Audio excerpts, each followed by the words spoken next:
Welcome to Stand Up Nashville, live from Zany's. How's everybody doing tonight? We're doing well? All right. Thank y'all for being here. I'm very excited to be a part of this. I've actually been celebrating all week. I'm happy to report that I just quit my job a few days ago. Give it up for me, please. I just quit it. Thank y'all. They asked me to, but I did. And now I'm here. I'm happy to be out of the house because my roommate is training for a marathon at the moment. So we're pretty different, me and him. I don't know if you can tell. He left the house the other night, went for a run. He calls me a little bit later. He goes, "Hey, man, just got done with the run. Can you come and pick me up?"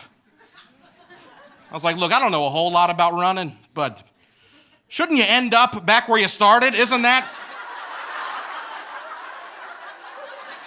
kind of the goal, you know? You don't just Forrest Gump it out there, man. You gotta map this out." It's like, "I don't want to hear it, dude. I'm exhausted. I just ran 12 miles. I was like, "Wow, you ran 12 miles? Well, you're halfway done. And then just turn around and run back. I don't know what a K is, but you got a few left. You know what I mean? Knock those out." I don't run. I actually just bought my first new car. I'm very excited about it. I bought a Minivan, and I have no kids. And I've been rolling around in a minivan. It's not a good look. I know. It's weird. That's why I call it a minivan and not a van. Kind of softens the blow, you know? If I say minivan, you're like, "Oh, he's taking kids to soccer practice." If I say van, you're like, "Oh, he's taking kids from soccer practice." That's a very important difference. That's what I've learned. It's subtle, but it's everything, you know?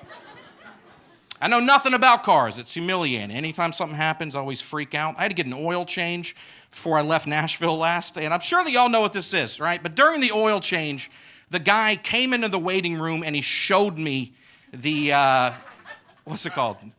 Dipstick. There you go, right? Thank you. He kind of presented it to me, I guess as proof that he put oil in the car. This is how dumb I am. I thought this guy was showing me something he found in my engine.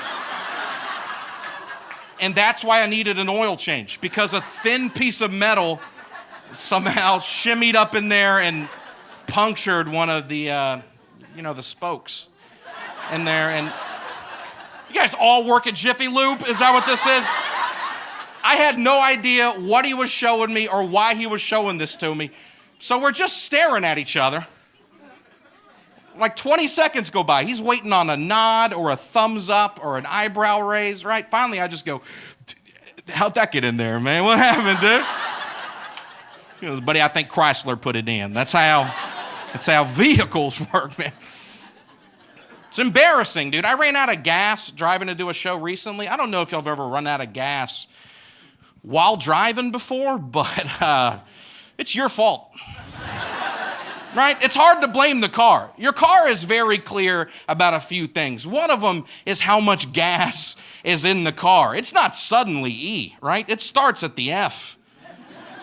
And it takes a while. I don't know what happened. All of a sudden, I'm stranded on the side of the interstate. I have to call AAA to come bring me gasoline. It's an embarrassing phone call for a man to make, right? But then this guy starts asking me technical questions about my car. He goes, "Sir, do you drive a 4-cylinder or a 6-cylinder? I was like, "Look, I don't know if you heard me earlier, but I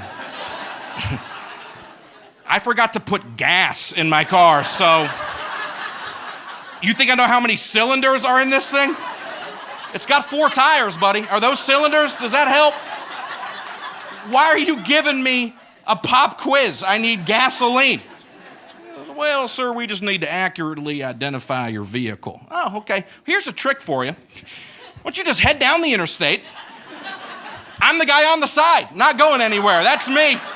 Only one out here not moving, right? It's kind of a dead giveaway. I'm the fat guy by the minivan on the side of the road, and I need gasoline stat." "Sir, that minivan, is it a 2-wheel drive or a 4-wheel drive?" I was like, "You know what? You tell me, Dale, okay?" I took that thing in the middle and I put that on D. Was that wrong? Was that not what I was supposed to do?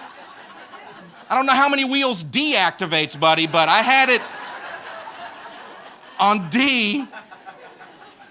The whole trip I've been on D, as a matter of fact. I don't know what you want. Should I put it on L for less gas? Is that what I should have done? All right, guys, my name is Aaron Weber. Thank y'all so much for being here.